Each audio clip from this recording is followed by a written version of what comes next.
और अब रुक करते हैं न्यूज प्लस की खबरों का। राष्ट्रपति भवन में राज्यपालों के 2 दिवसीय सम्मेलन का उद्घाटन। राष्ट्रपति द्रौपदी मुर्मू ने आज सम्मेलन का उद्घाटन किया। उद्घाटन सत्र को राष्ट्रपति द्रौपदी मुर्मू ने संबोधित किया और कहा कि राज्यपालों का सम्मेलन विचार विमर्श प्रतिभागियों के लिए एक समृद्ध अनुभव होगा। उन्हें अपने कामकाज में मदद मिल सकेगी। राष्ट्रपति ने गुणवत्तापूर्ण शिक्षा, गरीबों और वंचित वर्गों के विकास, युवा विकास, जलवायु परिवर्तन, प्राकृतिक खेती सहित विभिन्न मुद्दों पर विचार सम्मेलन में रखे।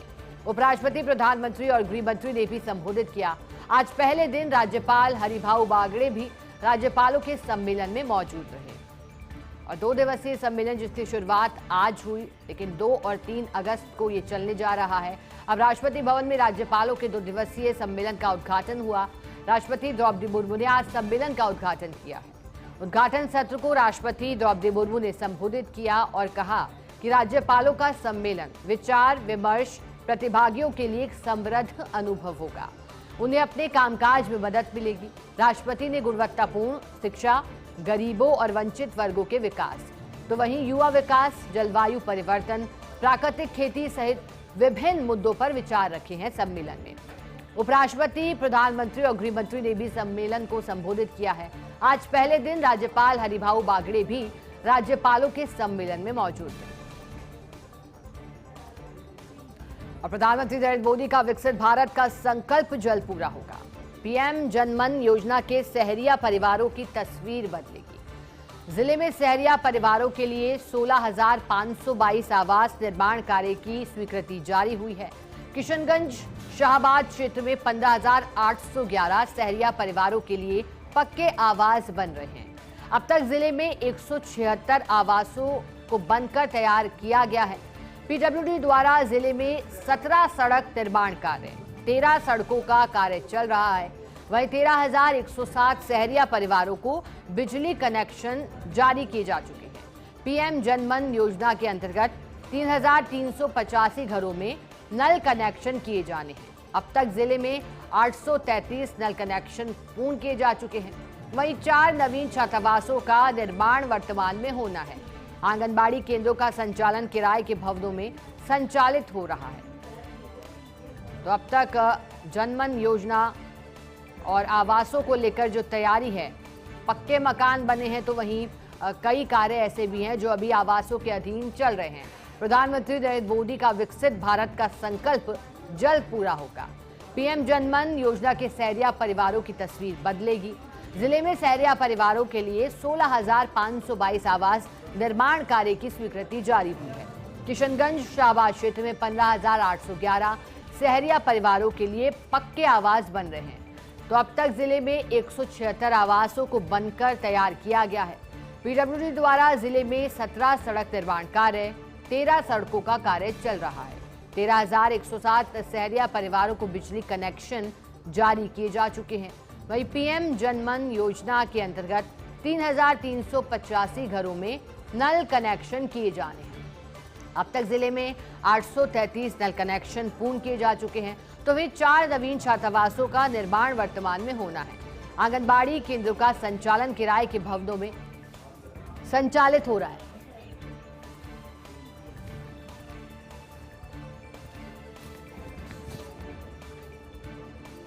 पश्चिमी अफ्रीकी देश टोगो का संसदीय शिष्टमंडल भारत दौरे पर आया है। संसद की संस्था प्राइड में प्रशिक्षण के लिए भारत आया है। टोगो का शिष्टमंडल में टोगो की संसद के मंत्री हैं, संसद सदस्य हैं और न्यायाधीश भी शामिल हैं। लोकसभा अध्यक्ष ओम बिरला से शिष्टमंडल ने शिष्टाचार भेंट की। स्पीकर बिरला ने भारत की संसद की ओर से शिष्टमंडल का स्वागत किया। टोगो में राष्ट्रपति प्रणाली से संसदीय लोकतांत्रिक प्रणाली की शुरुआत हो रही है। संविधान निर्माण प्रक्रिया प्रारंभ होने पर स्पीकर बिरला ने बधाई दी और कहा कि देश में बड़े सामाजिक आर्थिक परिवर्तन में संसदीय लोकतंत्र महत्वपूर्ण है। दोनों देशों के बीच सशक्त मैत्रीपूर्ण द्विपक्षीय संबंध रहे हैं। भारत में प्रशिक्षण के लिए शिष्टमंडल ने स्पीकर बिरला का आभार व्यक्त किया और कहा कि भारत में जीवंत लोकतंत्र है। यहाँ प्रशिक्षण का अवसर गर्व का पल है। टोगो में वर्तमान बदलावों के परिप्रेक्ष्य में भारत में प्रशिक्षण महत्वपूर्ण है।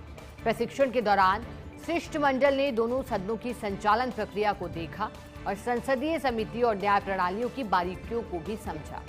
शिष्टमंडल ने लोकसभा अध्यक्ष को टोगो की यात्रा के लिए आमंत्रण दिया है। तो आज की मुलाकात जो कि खास रही, क्योंकि टोगो से आया शिष्टमंडल मिला है लोकसभा स्पीकर से। और चलिए एक बार फिर रुक करते हैं न्यूज ब्लास्ट की खबरों का।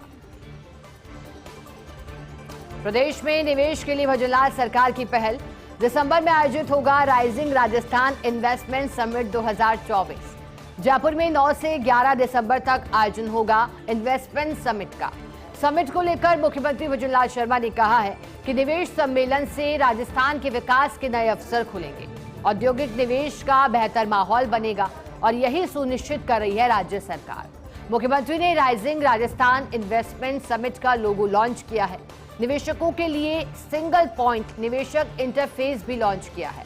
लॉन्च होते ही 8,000 करोड़ रुपए से अधिक के निवेश प्रस्ताव भी मिले हैं और एक प्रदेश में बेहतर औद्योगिक माहौल बनाने की तैयारी सरकार की ओर से। इसी को लेकर के राइजिंग राजस्थान इन्वेस्टमेंट समिट 2024 की तैयारी। प्रदेश में निवेश के लिए भजनलाल सरकार ने पहल की है और दिसंबर में आयोजित rising Rajasthan investment summit 2024 Jaipur में 9 से 11 दिसंबर तक आयोजित होगा।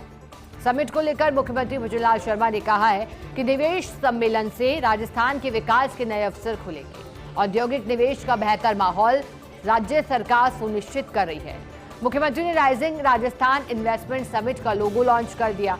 निवेशकों के लिए सिंगल पॉइंट निवेशक इंटरफेस भी लॉन्च किया गया है। लॉन्च होते ही 8,000 करोड़ रुपए से अधिक के निवेश प्रस्ताव मिले हैं। अब भजनलाल कैबिनेट की बैठक कल शाम 5 बजे मुख्यमंत्री भजनलाल शर्मा की अध्यक्षता में होगी बैठक। वहीं शाम 5:30 बजे मंत्रिपरिषद की बैठक होगी।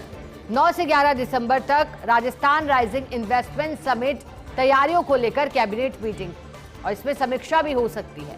भारी बारिश से हुए राज्य के हालात की समीक्षा के निर्देश दिए जा सकते हैं। वहीं प्रभारी मंत्रियों और प्रभारी सचिवों को जिलों में दौरे निरीक्षण करके नुकसान का आकलन राहत देने के लिए निर्देशित किया जा सकता है। उद्योगों को भूमि आवंटन से जुड़े मसले हल करने और कस्टमाइज पैकेज देने से जुड़े बिंदुओं को लेकर विचार हो सकता है। विभागों के संभावित उद्घाटन कार्यक्रमों को लेकर भी विचार हो सकता है। तो वहीं बड़े प्रोजेक्ट्स के उद्घाटन के लिए पीएम मोदी का कार्यक्रम रखा जा सकता है। इसके साथ अन्य नीतिगत मुद्दों पर निर्णय भी संभव है। तो कल की होने वाली कैबिनेट बैठक पर निगाहें, क्योंकि इन दिनों राज्य में हुई बारिश के बाद की स्थितियां हो या फिर आगामी सरकार के प्रोजेक्ट्स हो, प्रधानमंत्री नरेंद्र मोदी के कार्यक्रम हो, इन तमाम बातों को लेकर के इस बैठक में समीक्षा हो सकती है। बताया जा रहा है कि शाम 5 बजे मुख्यमंत्री भजनलाल शर्मा की अध्यक्षता में बैठक होगी। तो वहीं शाम 5:30 बजे मंत्रिपरिषद की बैठक होगी। 9 से 11 दिसंबर तक राजस्थान राइजिंग इन्वेस्टमेंट समिट, इसी की तैयारियों को लेकर कैबिनेट मीटिंग में समीक्षा हो सकती है। चलिए आज न्यूज ब्लास्ट की खबरों में बस इतना ही। आप बने रहिए हमारे साथ, देखते रहें फर्स्ट इंडिया न्यूज।